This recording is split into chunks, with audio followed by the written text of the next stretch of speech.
Usafirishaji haramu wa binadamu awali kabisa ni kosa au linathibitiwa chini ya sheria ya usimamizi, sheria ya kuzuia usafirishaji haramu wa binadamu, sura namba 432, ambapo sheria hii ilitungwa kwa lengo la kudhibiti na kuainisha makosa yanayohusiana na usafirishaji haramu wa binadamu. Lakini pia ilitungwa sambamba na kuwezesha kuwaokoa wahanga au waathiriwa wa biashara hii pamoja na kuweza kuwapa nafuu kulingana na changamoto wanaokutana katika utendaji wanazokabiliana nazo baada ya utendekaji wa kosa hili. Lakini usafirishaji haramu wa binadamu ni neno lenye tafsiri pana ambalo linahusisha vitendo mbalimbali vinavyohusiana na binadamu.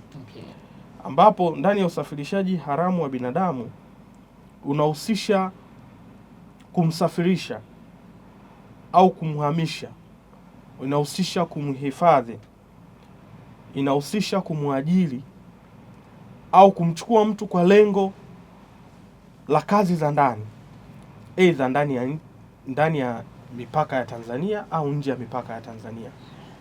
Lakini mtu huyu anapochukuliwa kwa lengo la kazi za ndani, anajikuta anaenda kutumikishwa kwa vitendo vingine ambavyo vipo kinyume cha sheria hii.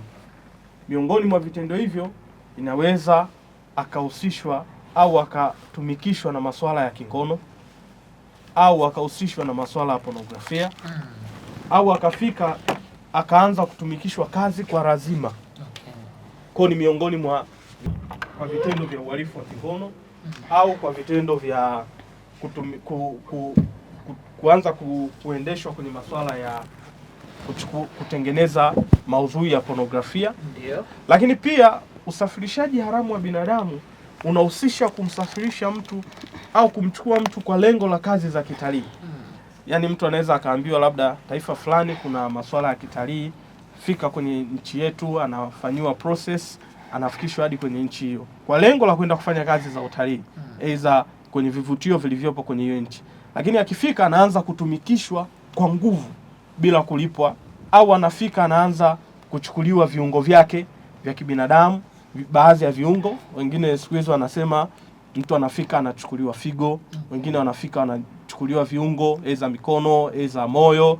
Kwa hiyo pia ni miongoni mwa mazingira hayo. Lakini pia mazingira mengine ni kuwachukua watoto na kwenda kuwatumikisha kwa masuala ya kingono. Masuala ya kingono, masuala ya kuwapeleka watoto kwenye vita. Kwa hiyo mtu anaweza akasafirisha mtoto, na wapo wengine kwenye jamii unakuta wanawashawishi watoto tuwachukue watoto ndani ya nchi yetu au kwenye jamii zetu, tunawapeleka nchi fulani. Tunapowachukua tunaenda kuwalea hawa watoto, wengine wanawaambia tunaenda kuwasomesha, wengine watasema watoto tunaenda kuwapa labda scholarship, tutawasomesha bure kwenye taifa fulani. Lakini wakifika vitendo vinavyoendelea ni vingine. Yote inaingia ndani ya kosa hili la usafirishaji haramu wa binadamu.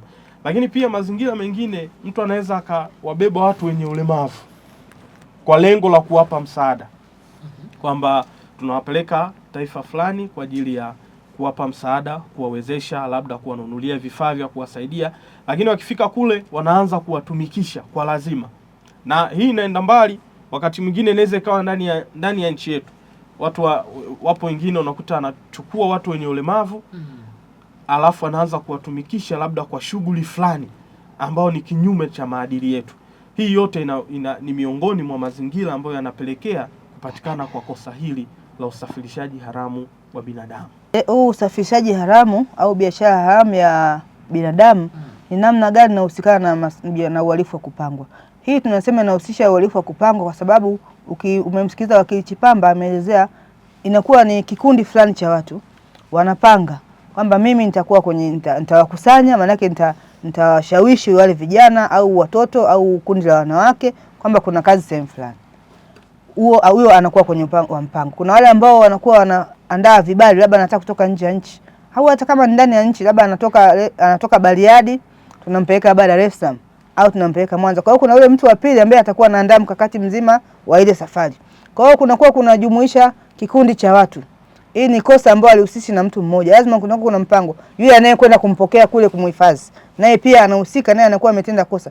Kwa hiyo ukiangalia kwa ujumla wake ni kosa ambalo linakuwa lina mlolongo wa mtu zaidi ya mmoja mpaka kile kitendo kinakwenda kufanyika. Ndio maana tunaita uhalifu wa kupangwa. Unakuwa una kundi la watu tofauti tofauti. Inapotokea mtu umehisi kwamba kuna nyumba fulani au kuna sehemu fulani haya matendo yamefanyika, kuna watu wamehifadhi mtu, anaweza kama mmoja, sio lazima uliwe kundi la vijana limehifadhiwa. Anaweza kama kijana mmoja tu amesafirishwa, lakini tunaangalia kule alikosafirishwa amekwenda kweli kufanya kazi za ndani au amekwenda kutumikishwa kwenye biashara ya kingono. Ukibaini kuna kitendo kama hicho, ni jukumu au ni wajibu wa mwananchi yote kwenda kutoa ripoti katika vyombo husika vya serikali. Kwenye ofisi yote ya serikali ambayo karibu na wewe, unakwenda kutoa ripoti kwamba anahisi kuna jambo linaendelea sehemu fulani. Wao sasa kama vyombo vya wataalamu wanafika pale kwenda kuchunguza ili kumsaidia yule ambaye ni mwathiriwa wa matendo hayo ya uuzaji biashara haramu ya binadamu.